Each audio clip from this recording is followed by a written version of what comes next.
Hi, I'm Jerry Tachoir. Today we're going to talk about mallet tip number 3, chord voicings.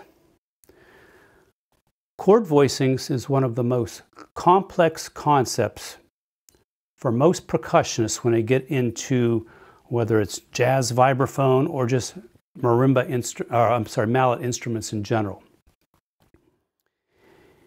Most of us learn our chords in root position. Well, the first thing I'd like to say is you need to learn all your chords.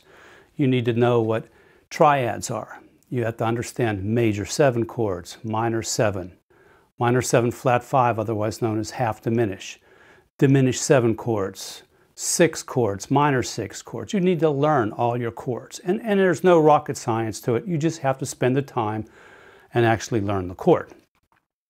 Now, when you come to the mallet instruments, most percussionists then will take your first chord that you'll ever learn, your C major 7 chord, and they'll play it like this.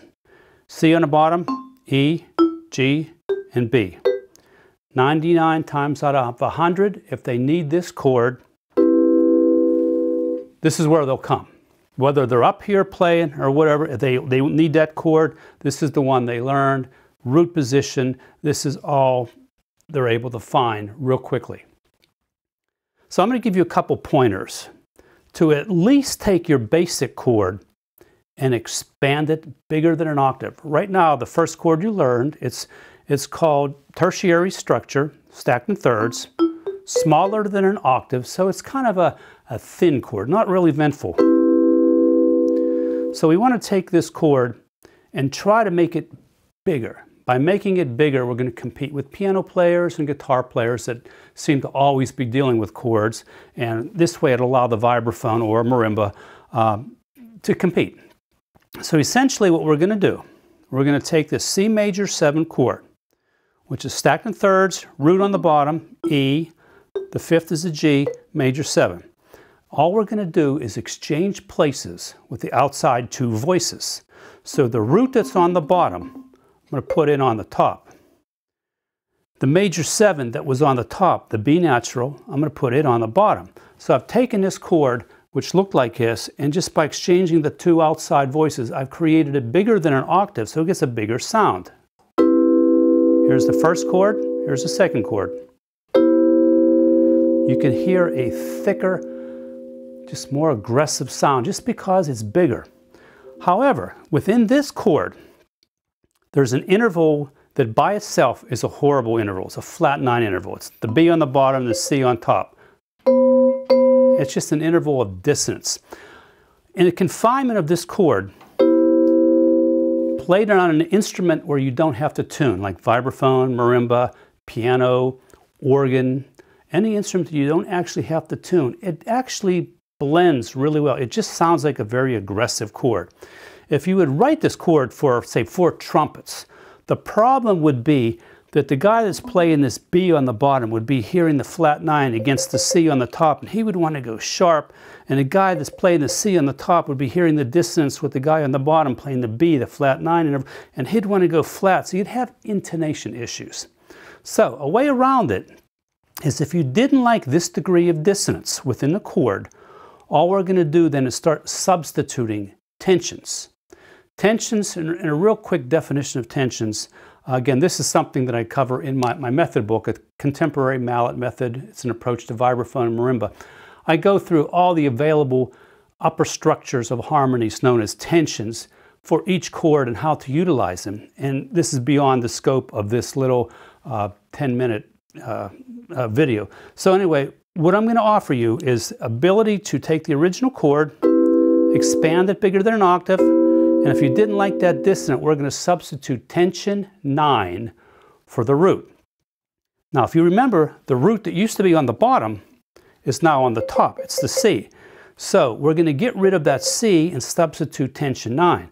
So a tension is generally a whole step above each of the chord tones. And I say generally because there are exceptions. Again, you have to look at my book to understand the exceptions and why there are exceptions. But for right now, we're going to understand that a tension 9 is 1 step above the root. The root is on the top. 1 step above it is the D. So again, we're taking that same chord, we're expanding it creating that flat 9 interval with the 2 outside voices, and then we're getting rid of the root on the top and putting tension 9. So it got rid of the flat 9, but it does make the chord bigger. And when the chord becomes bigger, again, it's a bigger, warmer, more rounded sound. So here's the original.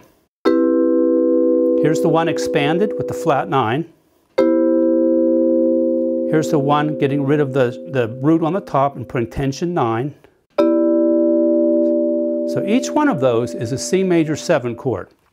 Now, the nice thing that I'm going to touch upon real quickly is when you open up your chords, then it allows what's called voice leading. Voice leading is where you go from chord to chord as smoothly as possible, maintaining as many common tones from chord to chord and only capturing the notes that really need to move. Let me give you an example.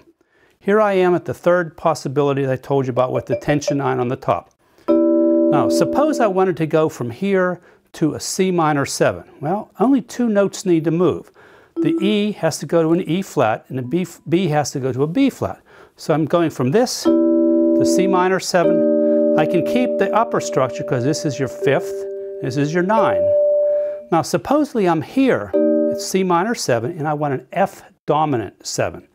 Well, the 2 characteristic notes that I have to have in the chord, which are called guide tones, are your 3rds and the 7ths. On an F7, the notes are F, A, C, and E flat. I already have the E flat. This B flat has to go. I need an A. So all I'm going to do is move that to an A. I can keep the G because that's your tension 9, and I can actually keep the D because that becomes a tension 13. So there's your F7. So let's start all over again. Real quickly, here's the C major 7, to the C minor 7, 2 notes move, to the F7, 1 note moves, to a B flat major 7. Okay? So as you can see, by opening up your chord voicings, it allows you to then have room to manipulate chord to chord as smoothly as possible, maintaining common tones and only emphasizing the 2 characteristic notes known as guide tones that need to move to give you the identity of the chord. So that's a real quick way of making our chords bigger and giving us more room to work within chord voicings and chord progressions. So again, I hope this helps you, and keep watching for the tips that I'll be offering, and we'll have another one shortly. Thank you so much.